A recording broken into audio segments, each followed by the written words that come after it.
শহরের ব্যস্ত রাস্তায় ঝাঁ চকচকে পরিবেশে মানুষের ভিড়ের মাঝে পুরোনো দিনের আমলের একটা ফটোশুট শুনতে সোজা লাগলো, জিনিসটা খুব কঠিন ছিল।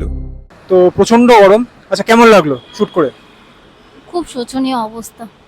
আজকে শুটের মেইন প্রবলেমগুলোর একটা হলো এই গরমে মেইন প্রবলেম হচ্ছে মেকআপ ফেটে যাবে, এটা একটা বড় প্রবলেম। তো আমি যেটা করছি, শাটার স্পিড 1/200 রেখেছি, অ্যাপারচার একবারে কমে 1.8 রাখছি। তো এখানে কিছু শর্ট নেবো, একটু ভিন্টেজ টোনে একটু কাজ করছি, কেলভিনটাকে একটু বেশি রেখেছি। এই হচ্ছে অবস্থা, ঘেমে তার মধ্যে শুট করছি।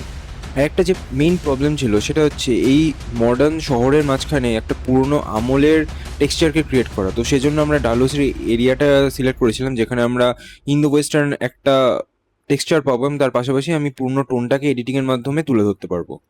তো সবশেষে রইলো কিছু ছবি, তোমরা দেখো, তোমাদের যদি ভালো লাগে তাহলে ফটোগ্রাফার অর্থাৎ আমার পেজটাকে তোমরা অবশ্যই ফলো করো।